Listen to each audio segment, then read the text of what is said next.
La arquitectura, a lo largo del tiempo, ha atravesado diversas disciplinas, pero para el camino del diseñador y en la búsqueda de su obra perfecta, personal y auténtica, debe poseer varios orígenes y en muchos casos multidisciplinarios, por lo que su fuente de inspiración no es más que un filtro para interpretar y transformar la información que se nos viene dada por el contexto histórico en el que habitamos. El resultado de dicha inspiración es la producción que cobra más sentido cuanto más complejo y variado sea, como por ejemplo el arte plástico, la poesía y la música han sido verdaderas fuentes de inspiración para muchos arquitectos. Entre estos encontramos la Casa Schroeder del arquitecto Rietveld en Holanda, con su relato en la pintura de Mondrian, o la experimentación formal en el arte plástico de Le Corbusier, que se ven reflejadas en muchas de sus obras arquitectónicas. No cabe duda que dichas representaciones para el arte plástico pueda transformarse en arquitectura, ya que en estas últimas instancias trabajan con el mismo recurso, la imagen. Podemos decir que establece un vínculo de imagen-imagen que permite una lectura de carácter más lineal. Sin embargo, ¿qué sucedería en una relación entre arquitectura y literatura? ¿Cómo se construye un vínculo entre texto escrito y una obra arquitectónica? ¿Cómo puede desarrollarse un vínculo entre palabra e imagen? Parece ser que estas dos disciplinas a primera vista se vean lejanas, pero a lo largo de la historia existen ciertos arquitectos que nos han demostrado lo contrario.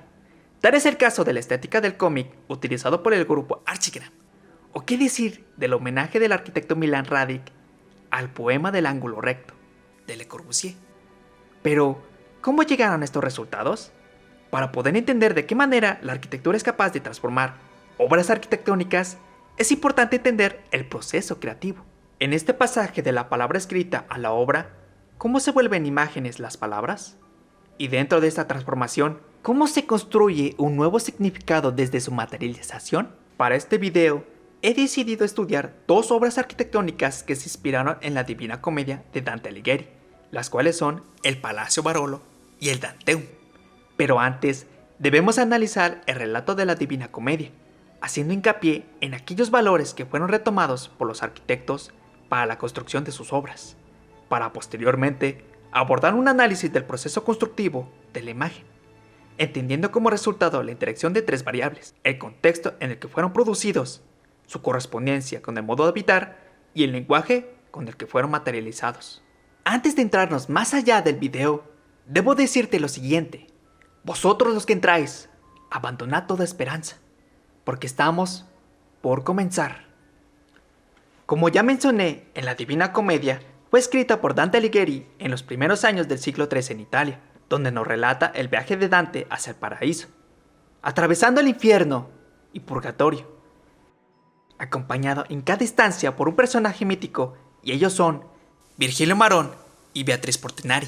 La obra se estructura en tres cánticos importantes: el infierno, el purgatorio y el cielo, coincidentes con las tres instancias que atraviesa el protagonista, por lo que Dante imagina y relata los espacios de su obra según la cosmovisión de su época, debido a que en el siglo XII todavía existía una cultura teocéntrica, la cual afirmaba que la Tierra es esférica y estática, en un esquema en el que los demás planetas giraban alrededor de ella. Con esa concepción de espacios construyó sus escenarios, en el cual vemos en la Divina Comedia.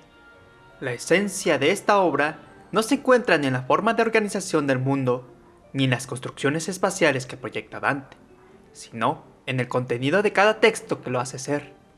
Los valores que plantea, como la felicidad, moral y salvación, tienen un carácter universal en la cultura occidental, constituyendo el sustento ideológico de la Iglesia Católica. Esta institución ha ocupado un lugar central en la sociedad a lo largo de la historia, por lo que su rol ha variado según el lugar y el momento histórico en el cual nos situaremos. Cabe decir que, dentro de la Edad Media, se constituyó no solo como organizadora de toda vida social y política, sino que también como una ley delimitadora de la producción artística y arquitectónica, tal como la apunta Satoshi. Durante sus 13 siglos no había nada, ni ética, ni estética, ni lógica, entre otras instancias fuera de la contingencia de las ideas religiosas. Aunque el rol de la Iglesia ha cambiado a lo largo del tiempo, por lo que adoptó diferentes papeles en el contexto histórico. A principios del siglo XX, la Iglesia tuvo que ser nerfeada debido a la sombra de un proceso de secularización llevada a cabo por el Estado Nacional. Dentro de este sentido, la función como canon ético-moral fue perdiendo campos de acción dentro de la sociedad, pero mantuvo su carácter simbólico, permitiendo que la clase alta de Argentina de aquel momento llegara a colocarse a la altura de la cultura europea y poder identificarse en ella a través de la figura de la religión católica. En otro lado del mundo, en Italia, durante la dictadura de Mussolini, la iglesia formaba parte de su estructura impositiva del poder régimen dictatorial. Dentro de este contexto, el orden y la cultura de las masas, característicos de la religión católica, son también valores fundamentales de la ideología fascista, aunque justificado por otros motivos. Pero ya basta de hablar. Empecemos con el primer proyecto de investigación, que es... Mario Palanti fue un arquitecto italiano que radicó en Buenos Aires, el cual proyectó el Palacio Barolo en 1923. Al igual que Dante, él era un miembro importante de una logia llamada Santa Fe, tal como lo menciona Contreras en su libro Rascacielos porteños. Esta secta consideraba a Dante como creador de la metáfora moralizante del infierno, purgatorio y el paraíso, que es una representación de los tres modos que tiene el ser humano, como es el vicio, la virtud y la perfección. En este sentido, el diseño y construcción del Palacio Barolo, que representó el arquitecto Palanti, fue la posibilidad de plasmar las creencias de la que formaba parte, el cual menciona contra lo siguiente. El futuro edificio de Barolo sería entonces una maqueta ilustrada del cosmos al estilo de las catedrales góticas, heredando de esta manera la tradición espiritual constructivista de aquel estilo, o sea, la idea de transformar la vida y la sociedad mediante la arquitectura. Con dicha afirmación, es necesario visualizar el contexto histórico que atravesaba Argentina en aquellos años. La ciudad de Argentina se encontraba en pleno crecimiento, constituyendo su imagen como una metrópoli, con la que se representaría frente al resto del mundo. Pero nadie sabía el lado oscuro que tenía este proyecto. Varios edificios coloniales fueron demolidos para determinar el nuevo perfil de las construcciones que se ubicarían dentro de esta. Edificios como La Prensa, El Diario Crítica, Café Tortoni y una gran cantidad de palacios y hoteles de lujo. Al mismo tiempo, la avenida en que se construyó era muy representativa en Argentina como país independiente, destacando y unificando los poderes legislativos y ejecutivos. En este plan, no nació de un sentimiento de identidad nacionalista, basada en el pasado criollo, sino de una pretensión de presentarse de una manera en el contexto internacional. En relación con esto, Svampa nos habla de la historia sociopolítica de Argentina del año 1800 a 1930, de cual comenta lo siguiente. La época marca así el tránsito que va del liberalismo triunfante al liberalismo defensivo, de la puerta en la práctica por parte de una élite, de un proyecto hegemónico que contempla la integración de diversos factores sociales, a un modelo de desarrollo que cubría esencialmente una ideología de dominación de una clase empeñada en la defensa de sus antiguos privilegios. Expresaba también la puesta en plaza en un principio de legitimación política en nombre de ciertos valores como la civilización y el progreso europeo, asociado a la instalación de un régimen liberal.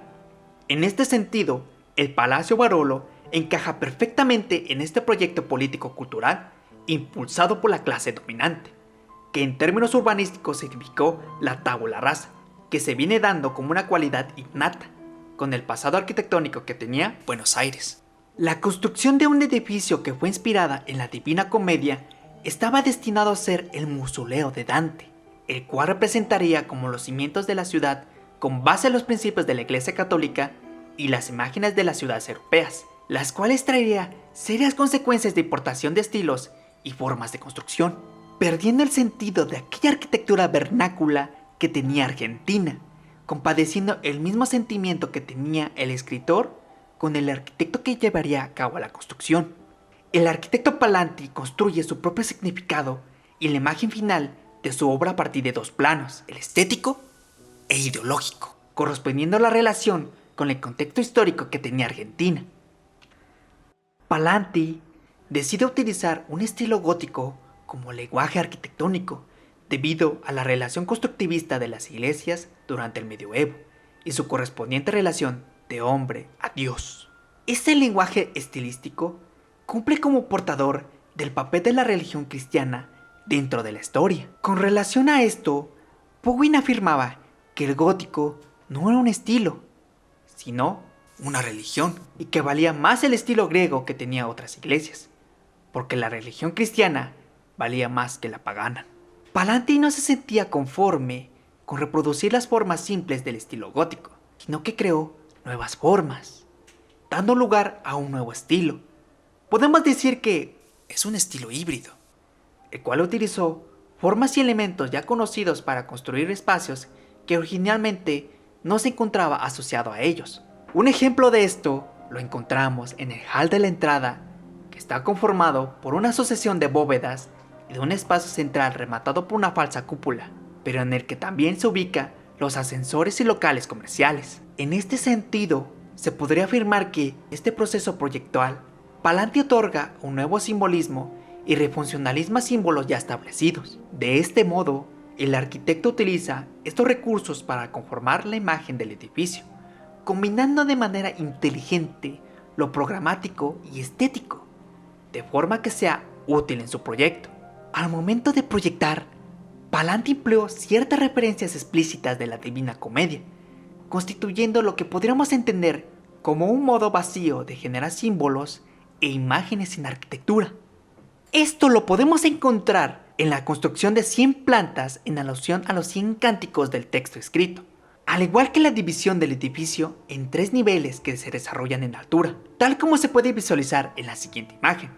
La planta baja se desarrolla como el infierno, la planta intermedia como el purgatorio y la planta más alta como el paraíso. Pero leyendo entre líneas, el arquitecto utilizó recursos arquitectónicos como la altura, perspectiva y la escala para generar su propia traducción de la obra literaria, de modo que sea útil en la imagen del edificio. Lo que es un hecho es que la arquitectura construye un significado desde otra perspectiva, a través de la imagen. Aunque, ¿cómo puede producirse este proceso? Como sabemos, el punto principal se viene dando desde la obra escrita, la Divina Comedia, cuyo significado inicial fue diseñar y construir algo nuevo, materializando la sumatoria de relaciones simbólicas, interpretativas y una amplia elección de lenguajes estilísticos con que expresarlos en un contexto particular. Mediante este proceso, el significado de la obra puede ser utilizado a través de su proyecto arquitectónico para crear nuevos intereses contemporáneos al periodo que se construyó. Así, un edificio de viviendas de alta clase social se asocia a un estilo constructivista, históricamente católico, y al mismo tiempo se convierte en una arquitectura representativa de los Buenos Aires de aquel momento. Estos procesos se pueden identificar dentro del Palacio Barolo, y esto se repite en el segundo caso que veremos a continuación, dando lugar a un estilo formal e ideológico diferente. Durante el final del gobierno de Mussolini, en Italia, Terragni recibe el encargo de proyectar el Danteum como homenaje a la figura de Dante, considerando por el régimen político como el poeta del imperio, debido a sus profecías políticas imperiales, tal como le cuenta Schmauser.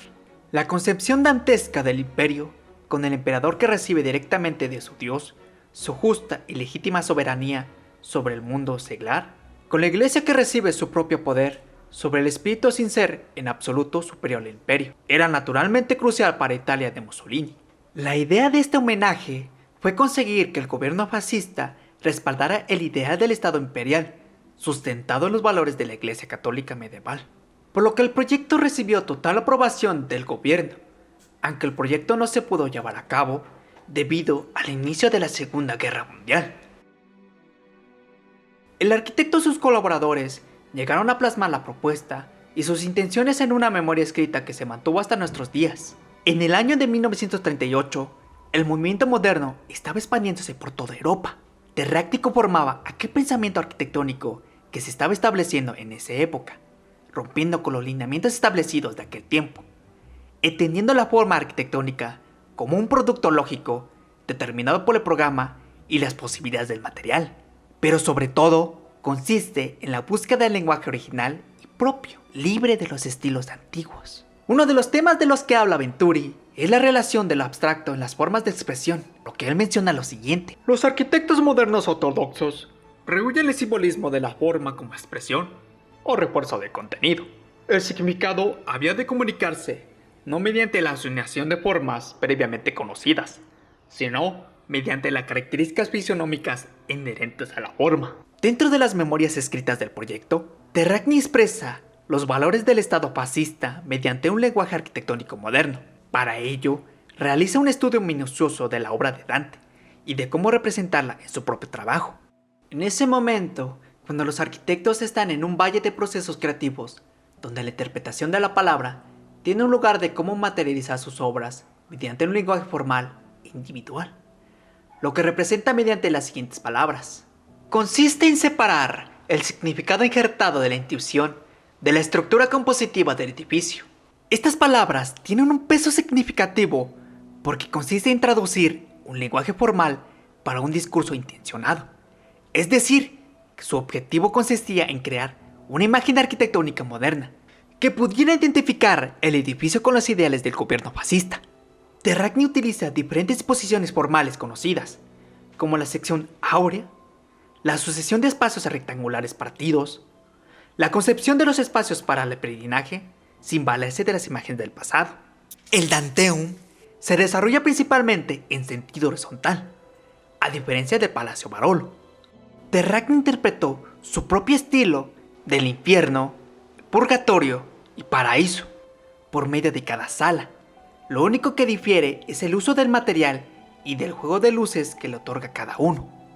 Estos recursos se encuentran en plena relación con la importancia de la escala humana, logrando una interrelación entre espacios y usuario. Con relación a lo último, las características fenomenológicas del espacio tienen un rol fundamental en la construcción de la imagen dentro de la obra arquitectónica.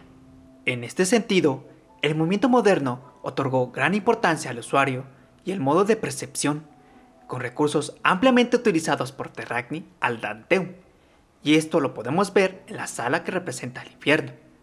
Por lo que Terragni responde lo siguiente. La sección de columnas están proporcionadas al peso que soportan. Es la sala de menor altura libre, y se trata de un espacio agobiante de difícil comprensión. La iluminación es escasísima, se produce por las juntas que dejan entre sí los fragmentos, dando lugar a un espacio en que las tinieblas son el positivo y la luz el negativo. En este sentido, la intención que buscaba el arquitecto no es la reconstrucción del relato de la Divina Comedia, sino la importancia de encontrar las sensaciones generadas en el hombre a partir de la experiencia espacial, que tiene como excusa la reproducción del infierno, purgatorio y paraíso.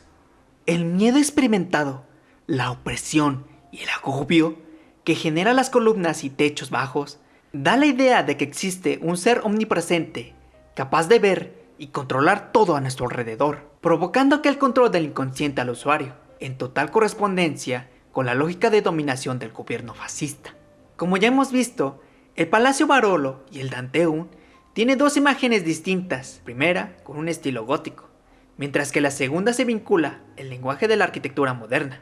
Ambos arquitectos emplearon la Divina Comedia como fuente de inspiración, pero con la única diferencia de que cada uno interpretó de manera única la utilización del contexto histórico, determinando la creación de dos imágenes diferentes entre sí, y al mismo tiempo completamente lejanas a la imagen dantesca inicial.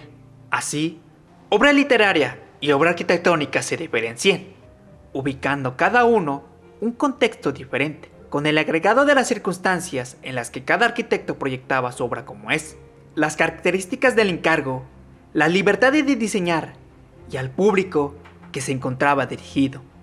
Muchas gracias por acompañarme hasta el final del video. Suscríbete a mi canal, sé que no te vas a arrepentir. Comenta en la parte de abajo qué te pareció el video. No olvides reventar el botón de like y compartirlo con tus amigos. Esto para que el algoritmo de YouTube nos trate bien y nuestra comunidad crezca aún más. Síguenos en nuestras redes sociales para más noticias. Aquí James Calmanet se despide. Nos vemos hasta el próximo video.